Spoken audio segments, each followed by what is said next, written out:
Hi everybody, so today I'm here to review the Too Faced Chocolate Bar Palette. I'm super excited about this delicious chocolate palette.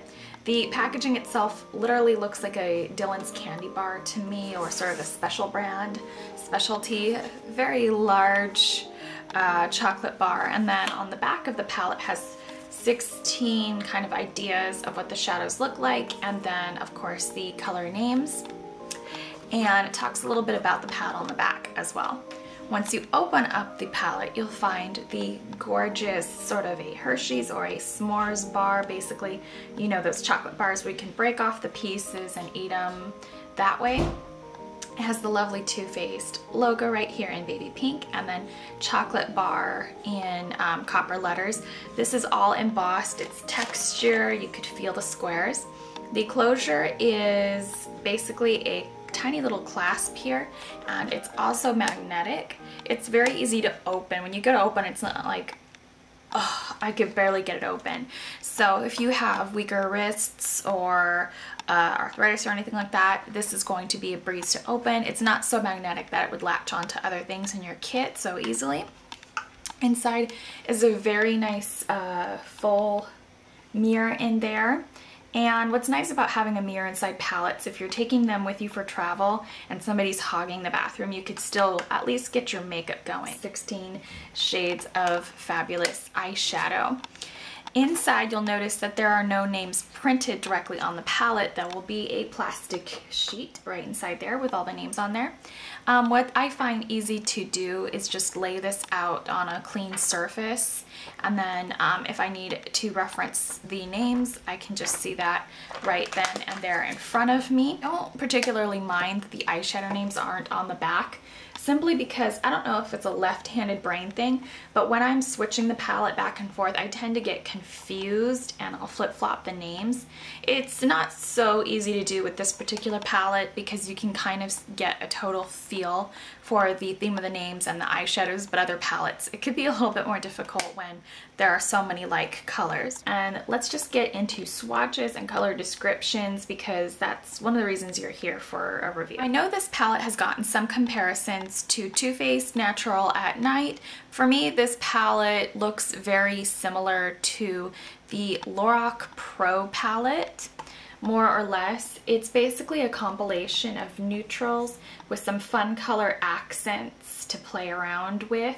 So it's got a lot of versatility. This isn't just all browns or all brassy browns or all cool tone browns. There's a great deal of chocolate sampling platter colors to go around in this thing. We're going to get into is Gilded Ganache, and for me Gilded Ganache is sort of a velvety texture with shimmer on there, kind of a double sparkle finish, and it's basically a black with a green undertone and a gold shine right on top. So that is that. Absolutely gorgeous. I love Gilded Ganache. Gilded Ganache is actually in my outer corner, and it's lining right up my under eye area. The next color here is White Chocolate, and what I like about this shade is it's sort of a vanilla bean style color, or maybe even a very nice sort of Max Blanc type, but maybe even just a little creamier. This is definitely a little bit more universally flattering for a lot of skin tones. If you're really pale, you can use this. If you're a little darker, it still has just enough color that it's not gonna look like you're putting white eyeshadow under your brow bone. Here is another matte, and it is Milk Chocolate. This is a slightly different color than the Milk Chocolate bronzer. Brown. It kind of reminds me of Urban Decay's Naked. So that's Milk Chocolate. Is Black Forest Truffle.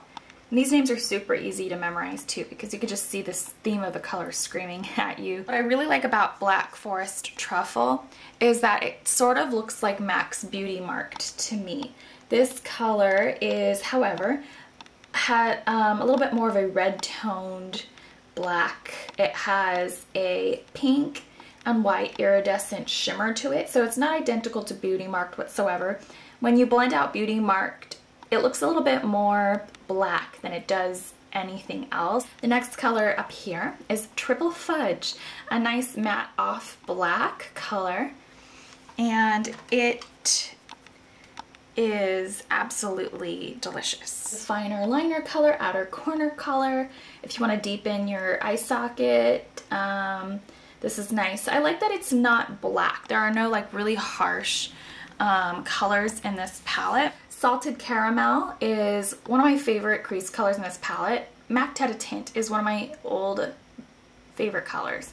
Makeup Geek also makes something like this called Creme Brulee. It's a matte with a very beautiful warm caramel undertone. Absolutely delicious. Is marzipan, one of my favorite treats. You can usually get this candy as a molded sculpture of some kind of animal or embedded into dark chocolate. I think Rocky Mountain Chocolate Factory makes this sort of odd green marzipan looking candy, so they went with the almond paste look. So this is marzipan. This is also a fabulous color in my opinion. I love this. This is like a very soft, suede-y, glistening brown. It's not sheer, it's not particularly a highlight color, but I guess if you have really dark skin you could go for it. The next color is Semi-Sweet, and this is a matte mid-tone brown. Kind of reminds me of Urban Decay's Bucked a little bit. I feel like right here at this diagonal they're channeling the Naked One palette, which is nice, because for those of us who had purchased the Urban Decay Naked palettes and then Urban Decay sold out, we feel like we lost a lot of our stash. So here is Semi-Sweet, and this is a lot cooler in tone than MAC's Swiss Chocolate by far. The next color here is Strawberry Bonbon, and this is a lot more vivid in person than I've seen from any photos online. This is a lovely baby pink. This is a little richer than MAC's Yogurt. It's basically just supposed to be sort of a transition color. You can use it as a transition color in a purple look or blending out purples. The next color here is Candied Violet, and this is actually one of my favorites. It's kind of a new finish that I think Too Faced is sort of playing around with. It's like a matte with a shimmer overlay, or shimmer, not overlay. An overlay implies that you can actually flick out all the glitter. There is glitter throughout the shadow, and here it is. Absolutely love this one. And violets are kind of tricky to swatch, and sometimes they're even a little bit stiff. This kind of has a black base to it. I think you could see the edges where I really blended it. And it's a blue violet, or yeah, a blue violet, and it has a iridescent shimmer that gleams from green to blue to pink, and I just think it's a lot of fun. The next color in here that I love is Amaretto, and this definitely reminds me of Di Serrano. I love this sort of red, kind of brown color here. This doesn't remind me of really anything I've ever seen from any other brand. And here is Amaretto, a really fun blendable velvety color.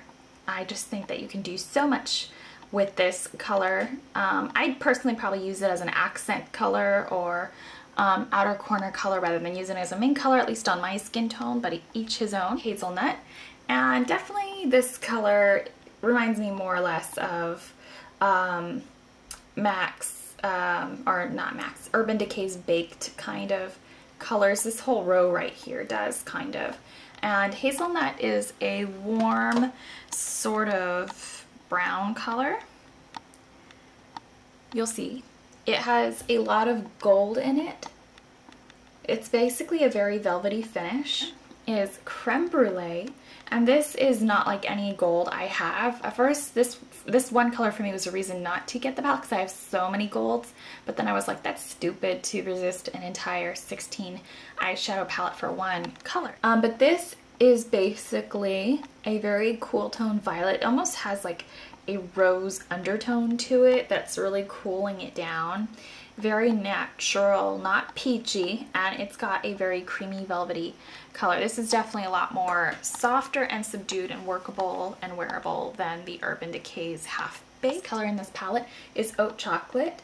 And I saw a lot of reviews and I thought this was going to be called Hot Chocolate as a H-O-T, but it's H-A-U-T-E, Oat Chocolate, Hot Chocolate, whatever you want to call it. And it looks like Max Woodwinked to me.